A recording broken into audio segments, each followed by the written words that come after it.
for developing your vision is imagination. Last slide before we get on out of here. Think big. You have to figure out your own vision. I can give you a vision.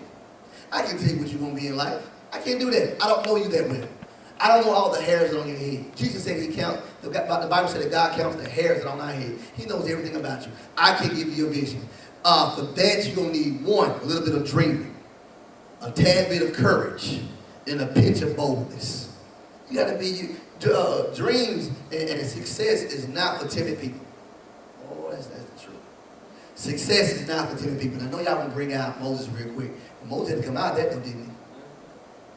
God made it. He said, God, I don't want to speak. I don't want to do this and I don't want to do that. God had to pull him out of that though, didn't he? Because Moses would not speak to the people, it had to go through Aaron. Now this is a preach. And because his words had to go through Aaron, people saw Aaron as being Moses instead of Moses being Moses. Because as soon as Moses went to the mountain, and Aaron said, go ahead and put your earrings and put your jewelry and your rings inside here, we're going to make a calf. Guess what they did? They did it because they used to Aaron saying it. Because they were used to Aaron being the one to give them the law and all those things. When you read Leviticus, you read Deuteronomy, Aaron read that stuff to the people. So they saw him as being the lawgiver. So you got to understand that you can't always be timid and be successful. Sometimes you got to put in for a job, even though you know I'm going to get somebody else. You got just as much right to the job as anybody else do.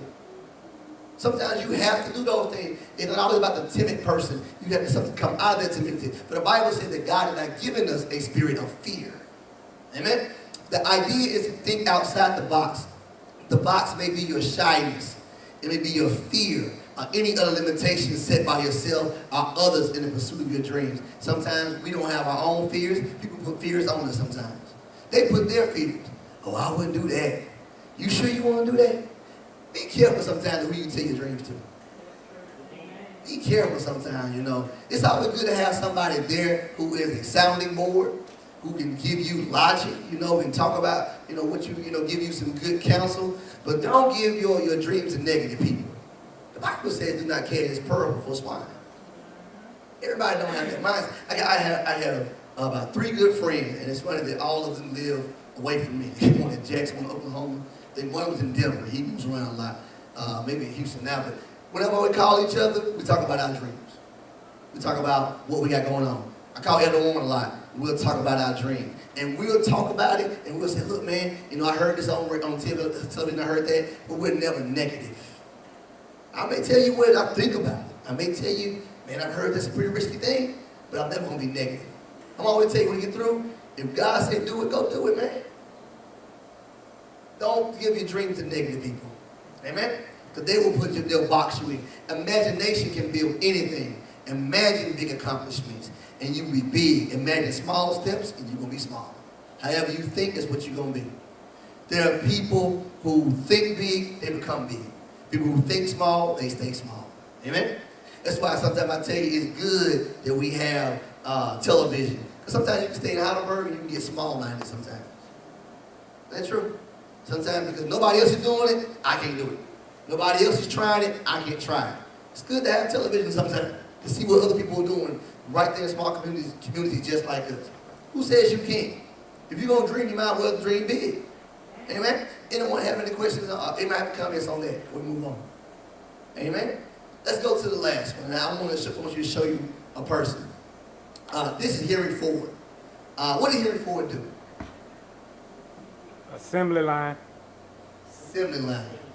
If you want to trick some students, put one of the answer choices that he built the first car. Because he did. Daimler Benz built the first car, the first combustible engine. We call it a horseless carriage. He didn't do that. He built the first affordable car. He built the first assembly line process where you can get someone to build, just put the wheel on the car, put the steering wheel in, and we move it down the assembly line.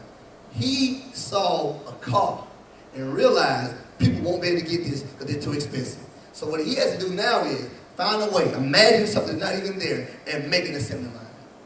Isn't that interesting? That's what his genius is.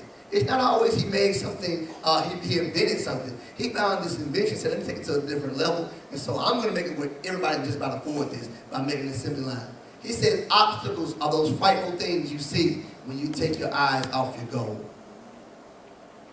When you see obstacles, when you see the waves in the water, it's because you took your eyes off of Jesus. Took your eyes off what you want to do.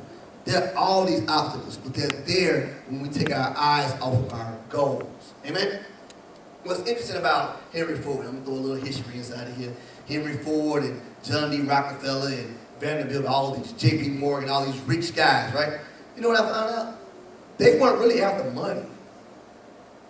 They were after success. That's all they wanted, was to be the best at what they could do. Not really just about the money. They wanted to be the best at what they could do. Now, I will say they made quite a bit of money. They probably enjoyed it. But the biggest goal for them was to be the best, be the most successful at what they can do. And look at how we still say their names to this day. And so this is what we're talking about with vision. You can cut it off now.